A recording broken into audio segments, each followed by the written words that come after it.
세상에는 운이 좋은 사람도 있고 운이 아주 나쁜 사람도 있습니다. 왜 그럴까요?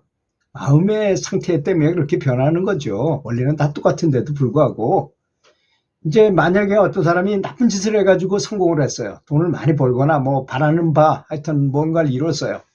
그러면 한순간은 잘 갑니다. 그 나름대로. 그렇지만 오래 갈 수는 절대로 오래 갈 수는 없어요. 이건 아주 우주적인 법칙인 것입니다.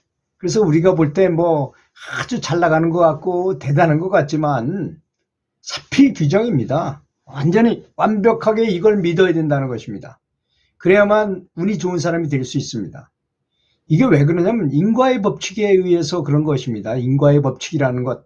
내가 다른 사람의 눈을 찔리면 나도 찔리게 돼 있고, 내가 다른 사람의 돈을 빌려가지고 내튀어버리면 다음에 나도 또 돈을 뜯기게 돼 있는 것입니다. 그만큼.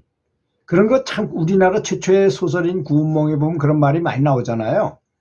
그 전생에 3,000냥을 빚내가지고 그것 때문에 내가 굉장히 괴롭다가 죽어서 다음 생에 그 사람 아들로 태어나. 너무나 멋있는 아들로 태어나.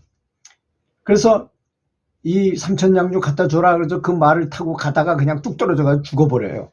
그러니까 아버지가 너무너무 슬프잖아. 이 돈은 별거 아니지만 아들이 말에 떨어져 죽었으니까. 그게 그 육관대사라는 분이 전생을 보니까 전생 때문에 그렇더라 이거야. 다 그런 것입니다. 그걸 이해한다면, 이 인과의 법칙이라는 것이 진짜 물샐 틈 없이 하나도 잘못된 거 없이 다 이루어지는구나 하는 걸 알게 됩니다. 그래서 제가 연불 하면서 명상을 하고 참선을 하고 기도도 하고 수련도 많이 하면서 느낀 것이 뭐냐? 인과의 법칙의 무서운 거를 알게 돼요. 그래서 휴지장 하나도 제대로 막 쓰면 안 된다는 거를 뼈저리게 느낍니다. 그래서 제가 아주 여러 번 얘기했죠. 참선하는 수자들이, 스님들이 3개월 동안 결제해가지고 다 들어앉아가지고 죽비를 맞아가면서 정말로 운명정진으로 수행을 하다가 3개월 동안은 또 돌아다니면서 선지식들을 찾아뵙고 다니면서 이렇게 여행을 하면서 깨우침을 얻으라고 3개월 동안은 돌아다닙니다. 그러다가 어느 절에 갔는데 콩나물 대가리가 둥둥 떠내려오는 거 보고 여기 선지식 없다 가자 하고 내려갔는데 어떤 사람이 홀레벌떡 뛰어오더라는 거잖아. 어떤 스님이. 그랬더니 그 콩나물 대가리를 주워가지고 막 뛰어 올라가더라는 거야.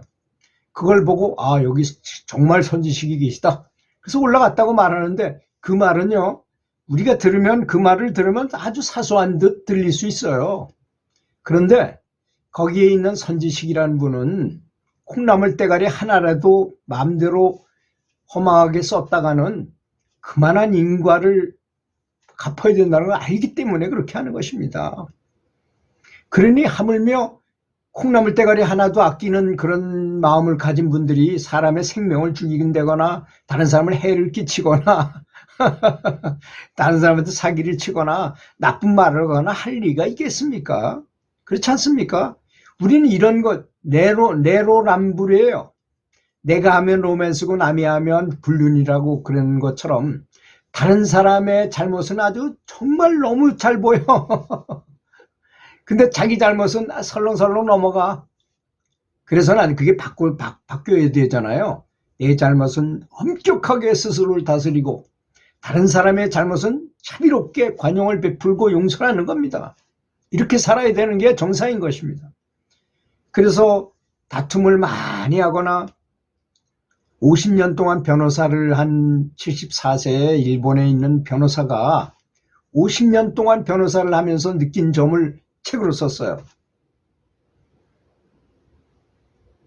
그 사람의 결론이 뭐냐? 아무리 내가 변호를 잘해가지고 승소를 한다 해도 좋지 않더라 결말이. 또 그런 일이 당하거나 또 안 좋게 되더라 이거예요. 그래서 어떤 사람은 자기한테 맡으러 와가지고 뭘 물어보느냐, 어떻게 하면 잘 해결할 수 있느냐를 물어보는 사람도 있대요. 어떻게 하면 저 사람을 용서하고 제가 조금 손해보더라도 잘 해결하는 방향을 물어보러 오는 사람, 그런 사람들은 운이 좋아가지고 잘 되더라는 것이죠. 그때는 비록 손해봤어도 다른 이들이 더 잘 되더라는 것입니다. 우리는 법적으로는 피해를 안 줬지만 굉장히 과실 많은 피해를 주는 경우가 많이 있어요. 법에 안 걸릴 정도로 다른 사람을 괴롭히는 경우가 많아요. 그렇지 않습니까? 그런 거. 운은 하늘에서 하늘로부터 사랑을 받는 것이라고 그랬어요. 이분의 말씀이 운이라는 건 하늘의 사랑을 받는 것이라고 그랬다고요. 하늘의 사랑을 받으려면 어떻게 되겠습니까?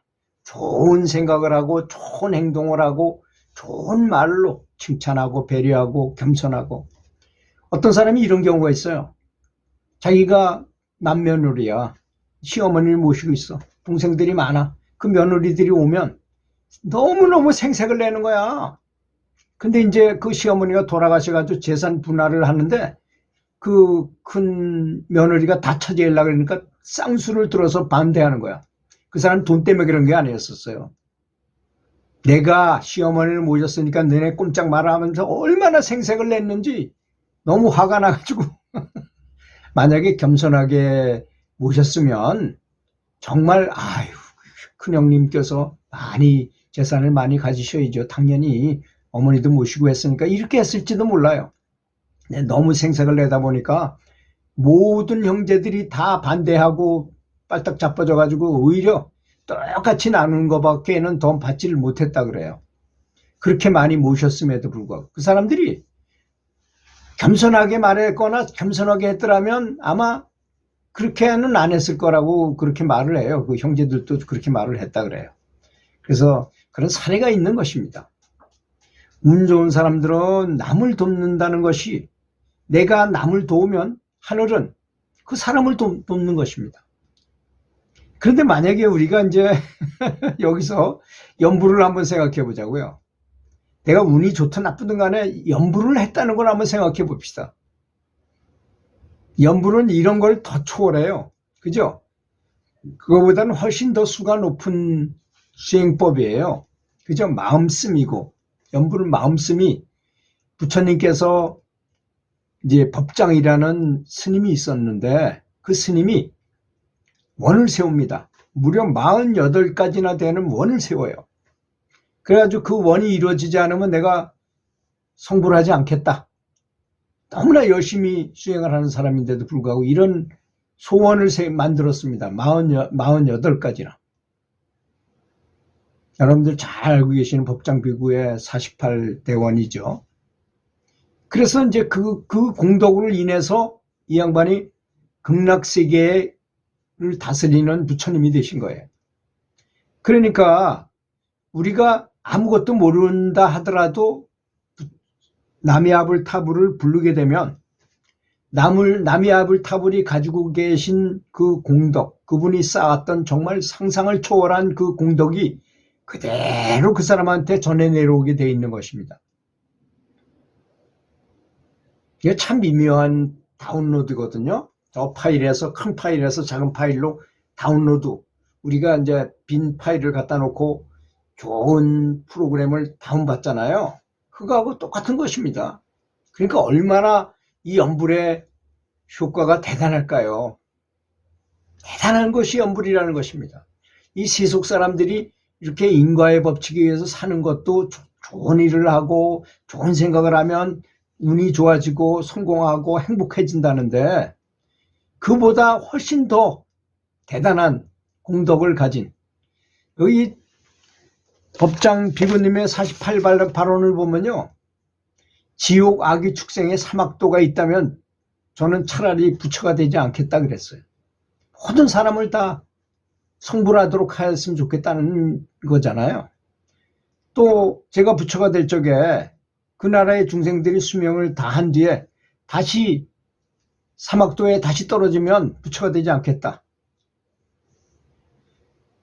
뭐 이런 원을 무려 48가지나 이렇게 세우셨어요. 대단한 거죠. 정말 진짜 완전히 사람으로서 더 이상 할 수 없을 것 같은 정도의 아주 대단한 발언을 하신 겁니다.